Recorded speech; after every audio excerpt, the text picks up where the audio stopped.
Hola, mi nombre es Jair de Saetellis Corona. Soy alumno del sexto semestre del Colegio de Estudios Científicos y Tecnológicos del Estado de Hidalgo. El día de hoy realizaré un video de la materia Temas de Física, en el cual abordaré temas sobre la física moderna, los cuales son teoría atómica, mecánica cuántica y relatividad. Bueno, comencemos. El primer tema a abordar es teoría atómica. Pero, ¿qué es la teoría atómica? La teoría atómica en la física y en la química es una teoría científica sobre la naturaleza de la materia que sostiene que está compuesta de unidades discretas llamadas átomos. Pero, ¿qué es un átomo?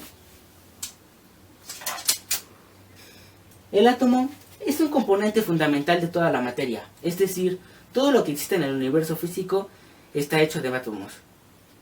El átomo es la partícula más pequeña de un elemento, que conserva todas sus propiedades químicas. A lo largo de la historia se han planteado diversos modelos para explicar la estructura del átomo. En el siglo VI a.C., Demócrito imaginó que todas las cosas estaban conformadas por partículas pequeñas, las cuales eran indestructibles, indivisibles e invisibles, las cuales llamó átomos. Mucho tiempo después, en 1808, John Dalton retomó la teoría y dijo que el átomo es la partícula fundamental de la materia. Los átomos de diferentes elementos tienen masa y propiedades diferentes. El átomo puede asociarse con otros átomos para formar moléculas. Los compuestos químicos se forman por la unión de dos o más átomos de diferentes elementos. Más tarde, en 1904, Thomson experimentó con un tubo de rayos catódicos y descubrió partículas negativas dentro del átomo, a las que llamó electrones.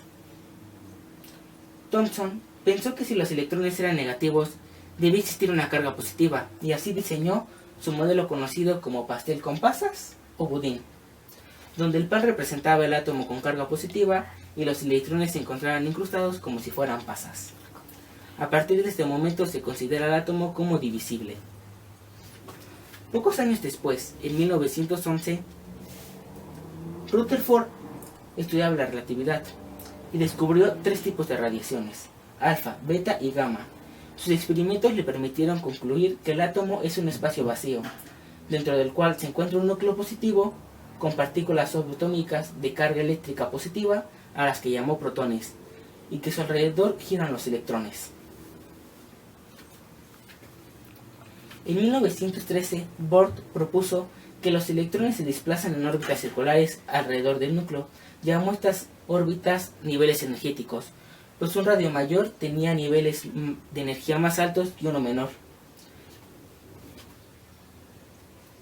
Su modelo explicaba la conformidad del átomo y su balance de los electrónicos. En 1915, Arnold representó las ondas elípticas y asignó números del 1 al 7 o letras de la K a la Q iniciando del interior. En 1923, James descubrió otra carga subatómica a la que llamó neutrón. En 1926, Erwin retomó las ideas de James y creó la mecánica cuántica, la cual se usa hasta nuestros días.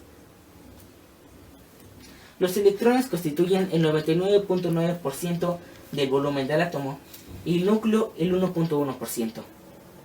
Aunque el modelo actual considera otras partículas subatómicas, basta conocer tres para entender la diversidad del átomo, las cuales son el electrón, que tiene carga negativa y orbita alrededor del núcleo; el protón, que tiene carga positiva; y el neutrón, que no tiene carga. Tanto los protones como los neutrones se encuentran en el núcleo. Gracias a estos modelos se comprendió cómo actúan los átomos y cuáles son sus partes. Con base en estos conocimientos se logró explicar la manera en que los elementos se unen y conforman distintos tipos de materia. Y con esto acabamos el primer tema, que es teoría atómica. Bueno, sigamos. Mecánica cuántica. Bueno, pero ¿qué es la mecánica cuántica?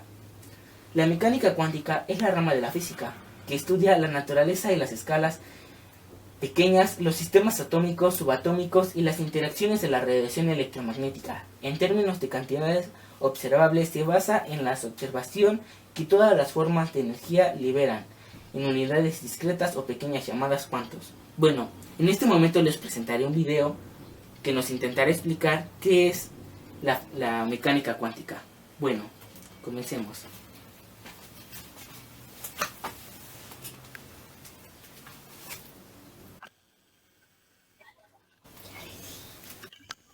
Física cuántica es un término que oímos con frecuencia, pero del que se tiene una idea tan vaga que incluso hay quien lo usa para vender engañosas curas mediante la mente o supuestamente cumplir tus deseos con tan solo pensarlo. Realmente, ¿qué es la mecánica cuántica? A finales del siglo XIX, los físicos estaban muy satisfechos. Newton había descrito el movimiento tanto de planetas como de manzanas por medio de sencillas ecuaciones, y gracias a Maxwell se había comprendido que electricidad y magnetismo formaban parte de un mismo fenómeno. Al parecer, si tenías los datos suficientes, era posible predecir o determinar cómo funcionaría cualquier sistema. Hasta que llegó Max Planck. Se preguntaba por qué y cómo los objetos cambian de color cuando se calientan. Sucede que es porque la energía que absorben la liberan en forma de luz con diferentes frecuencias. Según la mecánica clásica, a mayor energía introducida, la radiancia espectral aumentaría exponencialmente tendiendo al infinito. Pero los experimentos mostraban que no sucedía tan rápido y que había un límite. A este fallo de la teoría clásica se le conoce como la catástrofe ultravioleta. Para resolver este problema, justo en 1900, a Planck se le ocurrió que, en vez de medir la energía de manera continua, la podía medir en cantidades indivisibles o paquetes, a los que llamó cuantos, o en inglés, quantum. Ahora todo encajaba. La unidad mínima de magnitud de acción, relación entre energía y tiempo, ahora se conoce como constante de Planck, y cualquier proceso físico solo se puede medir en múltiplos enteros de esta constante. Para Planck, esta era una solución meramente matemática, pero poco tiempo después, Einstein recuperó el concepto y lo usó para explicar y predecir el efecto fotoeléctrico, lo que le valió el premio Nobel. La realidad subatómica es cuántica, tanto así que Niels Bohr lo usó para construir su modelo de átomo. En él, los electrones pueden estar en ciertas órbitas pero nunca en un punto intermedio. Están cuantizadas y cuando pasan de una órbita a otra menor, emiten un fotón, la partícula de la luz. ¿Pero la luz es una partícula? Científicos como Christian Huygens, al ver fenómenos como la difracción y la refracción de la luz, vieron que se comportaba de manera muy similar a las olas que se hacen en el agua. Concluyeron que se trataba de una onda, pero otros científicos como Newton pensaron que entenderla como partículas explicaba mejor el asunto. Antes de la teoría cuántica, Thomas Young había hecho un experimento. Entre una fuente de luz y una pared oscura, colocó un cartón con dos pequeñas rendijas. La imagen que se proyectaba no mostraba dos barras de luz, sino varias. Esto era un clásico patrón de interferencia que se obtendría solo si la luz se comportaba como ondas que se reforzaban en unas partes y se cancelaban en otras. Este experimento, conocido como el experimento de la doble rendija, se puede llevar a cabo lanzando una partícula a la vez, por ejemplo, un fotón, el cual podría rebotar en la barrera o pasar por alguna de las dos rendijas y dejar una marca al chocar con la pantalla. Si hiciéramos el experimento con objetos como, digamos, municiones, no habría interferencia, solo dos franjas de marcas donde la munición ha pegado. En cambio, si lo hacemos con partículas subatómicas, el resultado es el patrón de interferencia que ya conocemos. Un momento, si hemos lanzado solo una partícula a la vez, ¿cómo puede interferir con la partícula del futuro? Y la cosa se pone todavía más rara. Si colocamos un detector en las rendijas para saber por cuál de ellas ha pasado el fotón, el patrón de interferencia desaparece y la luz se comporta como municiones. Es como si la mera observación cambiara el resultado del experimento. A este fenómeno se le llama dualidad onda-partícula de la luz. La verdad es que tanto onda como partícula son ideas de nuestro mundo cotidiano que intentamos usar para explicar el mundo cuántico, cuya naturaleza muchas veces va en contra de nuestra intuición. Otra consecuencia extraña de la mecánica cuántica es el principio de indeterminación o de incertidumbre de Heisenberg. Está matemáticamente demostrado que no se pueden saber dos magnitudes de una partícula al mismo tiempo. Si conoces su posición, es imposible saber la cantidad de movimiento y viceversa. La indeterminación cuántica también se aplica en el llamado efecto Hamlet. Los materiales radioactivos tienden a decaer hasta dejar de serlo. Si no se observa, un átomo radioactivo se encuentra en dos estados simultáneamente, ser y no ser radioactivo. De ahí el experimento mental ideado por Schrödinger. Si la vida de un gato depende de un átomo en superposición de estados, ¿el gato está vivo y muerto al mismo tiempo? Pareciera que así es, hasta que alguien lo observa. Estos extraños resultados han tenido múltiples interpretaciones, entre ellas una que dice que existen universos paralelos. Una pregunta que resolveremos en otro video. Bueno, espero y este video nos haya ayudado para entender un poco más sobre la mecánica cuántica. Sorprendentemente, la teoría cuántica solo permite normalmente cálculos probabilísticos o estadísticos. Las características observables de las partículas elementales entendimos en términos de funciones de onda. La ecuación de Schrödinger desempeña el papel de la mecánica cuántica y las leyes de Newton la conservación de la energía hacen en la mecánica clásica. Las aplicaciones de la mecánica cuántica han hecho posible el descubrimiento y el desarrollo de muchas tecnologías, como por ejemplo la resonancia magnética y la computación cuántica, las que explicaré en un momento. Empecemos. Resonancia magnética. Una imagen por resonancia magnética, o IRM en siglas, es una técnica no invasiva que utiliza un fenómeno de la resonancia magnética nuclear para obtener información sobre la estructura y composición de un cuerpo. Analiza esta información y es procesada por ordenadores y transformada en una imagen del interior de lo que se ha analizado. Es utilizada principalmente en medicina para observar alteraciones en los tejidos y detectar cáncer y otras patologías.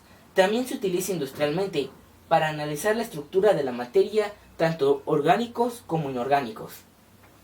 Bueno, y aquí podemos ver unas imágenes que intentan explicar la resonancia magnética. Como podemos ver, en esta es la estructura que se utiliza para hacerla. Y aquí son imágenes de resonancias magnéticas sobre el cerebro. Ahora, ¿qué es la computación cuántica? La computación cuántica es un paradigma para la computación clásica.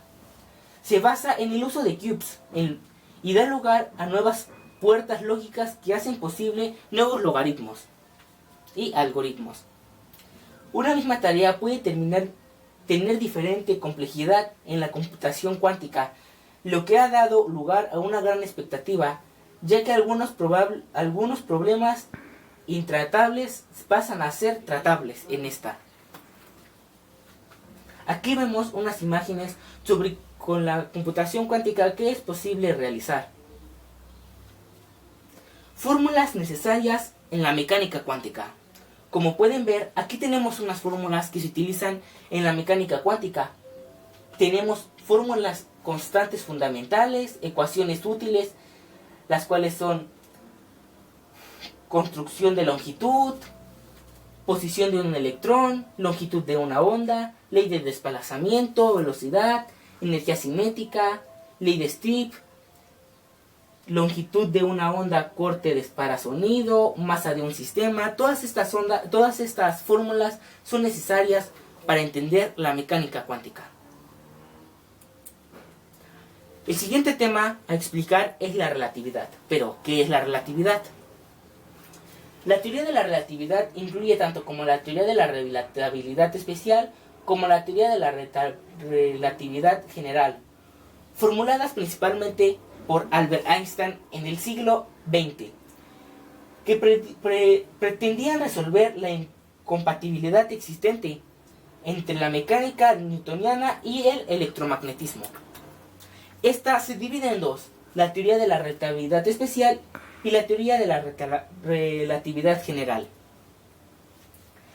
La teoría de la relatividad especial se puede hacer afirmaciones sobre el movimiento en cuerpos si dicho movimiento se observa desde una posición concreta, o sea, desde un punto fijo.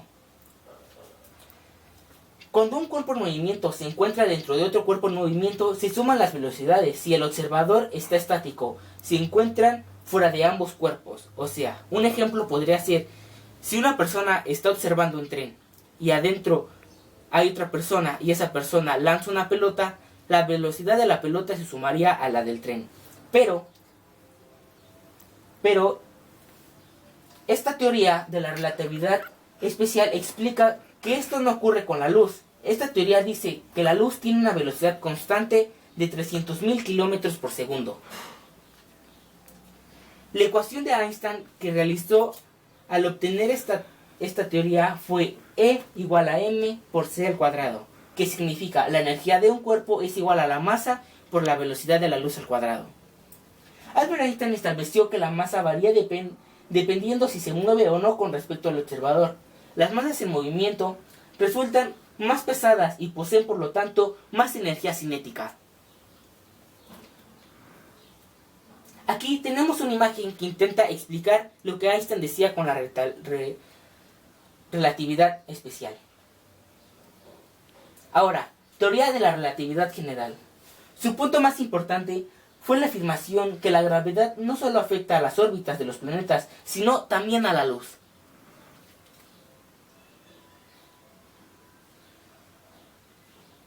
Aquí tenemos una imagen que intenta explicar la relatividad general. Él dice que tanto la gravedad afecta a las órbitas moviendo los planetas, pero también afecta a la luz. O sea, la luz no es una línea recta, también puede ser curvada. Esta es la fórmula de la relatividad general. Aplicaciones en la vida cotidiana. La teoría de la relatividad se utiliza para evitar errores. Cada satélite cuenta con un reloj muy preciso, pero al estar girando alrededor de la Tierra, la velocidad que van en las fuerzas de gravedad afectan el tiempo. Y así concluimos este video. Espero y les haya gustado.